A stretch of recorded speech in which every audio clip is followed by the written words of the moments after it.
Random, but I value your thought process given your little ones. What factors did you consider, if any, when choosing to hire a nanny rather than other childcare options? I'm in the process. Well, thank you for that. And for us, the childcare options were a nanny, potentially a family member, and daycare, right? And maybe even nanny share. But we chose to go with a nanny because even before COVID, worked a lot from home.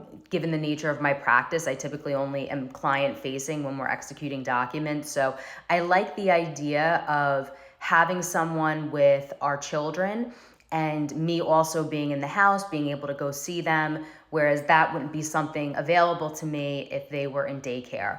Also, the one-to-one ratio that we have at home with a nanny versus daycare was something that was preferable for us. With regard to a family member assisting with childcare, when Summer was an infant, my mom came and helped me Monday through Friday. She would go home on Saturday and Sunday, and she was just an invaluable part of me transitioning into motherhood. And it was a beautiful experience for me because she so respected that this was my motherhood journey, right? This was my baby.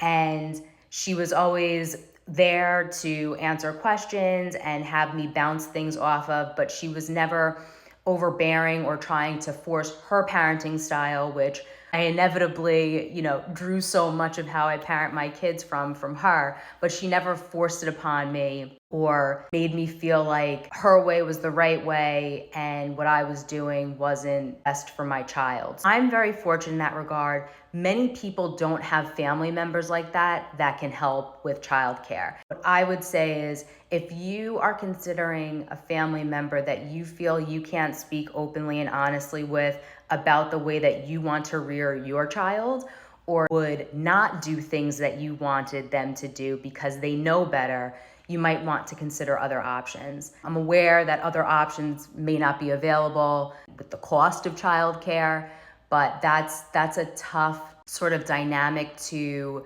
navigate. And with a nanny, they're an employee, right? So your processes are your process. Your parenting style and how you want your child reared are what is going to happen on a daily basis. And you don't have to deal with that sort of static that you might get from somebody who is unpaid, that may know better, when you're dealing with somebody that you are paying and is on the payroll. So those were the considerations that went into our choice to hire a nanny, and I would do it all over again.